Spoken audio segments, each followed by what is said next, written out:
Welcome back, everybody. Today I'm going to teach you how to turn on developer mode in Wix. This feature is incredibly useful if you're looking to add more advanced functionality to your website, like custom code, databases, or APIs.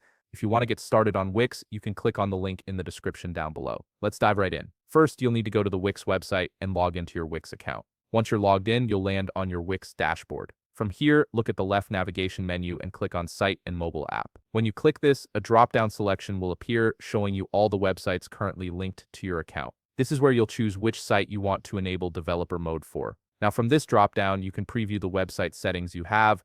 Make sure that the website you're selecting is the one you actually want to enable developer mode on. This step is important because once you turn on developer mode, it changes the structure of your site, so you want to be certain you're working on the correct project. Once you've confirmed the right website, look for the Design Site button located at the top part of your screen. You'll typically see this button beside a pen icon, which makes it easy to spot. Go ahead and click on Design Site to proceed.